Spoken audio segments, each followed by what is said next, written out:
বাংলাদেশে সংখ্যালঘুদের উপর আক্রমণের প্রতিবাদে ত্রিপুরা বামফ্রন্ট কমিটির আহ্বানে শনিবার এক বিক্ষোভ মিছিল ও পথসভা অনুষ্ঠিত হয়। মিছিলটি সিপিআইএম পশ্চিম ত্রিপুরা জেলা অফিসের সামনে থেকে শুরু হয়ে শহরের বিভিন্ন পথ পরিক্রমা শেষে ওরিয়েন্ট চৌমুহনীতে অনুষ্ঠিত হয় পথসভা। সেখানে প্রাক্তন মুখ্যমন্ত্রী বারিক সরকার বাংলাদেশের তত্ত্বাবধায়ক সরকারের বিভিন্ন সিদ্ধান্তের প্রতিবাদ জানান। বিশেষ করে সেই দেশে সংখ্যালঘুদের উপর যে লাগাতার অত্যাচার সন্ত্রাস হচ্ছে তার প্রতিবাদ জানান। পথসভায় বক্তব্য রাখেন প্রাক্তন মন্ত্রী মানিক দে, বামফ্রন্টের আহ্বায়ক নারায়ণ কর প্রমুখ। বাংলাদেশ অবিলম্বে সংখ্যালঘুদের উপর অত্যাচার বন্ধের দাবি জানান তারা। এটা উল্লেখ করে ভালো, বাংলাদেশে যারা বসবাস করছেন যে সংখ্যালঘুদের উপর আক্রমণ সংঘটিত হচ্ছে।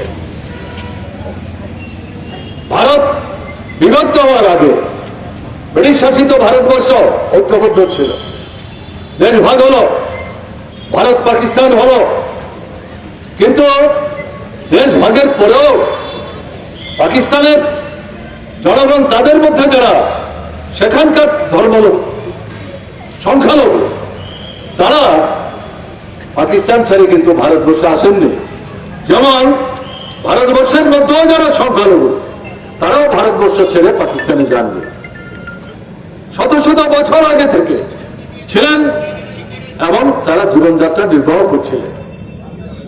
পরবর্তী সময় পাকিস্তানের স্বৈরাচারী ফ্যাসিবাদী যে সরকার, মিলিটারি সে জনতা, তার বিরুদ্ধে লড়াই করে বাংলাদেশকে মুক্ত করে স্বাধীন বাংলা রাষ্ট্রের পতন তারা করেন।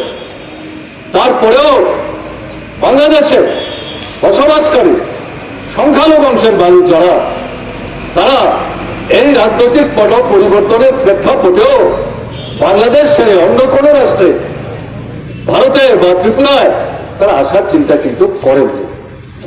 তারা বাংলাদেশেই আছেন।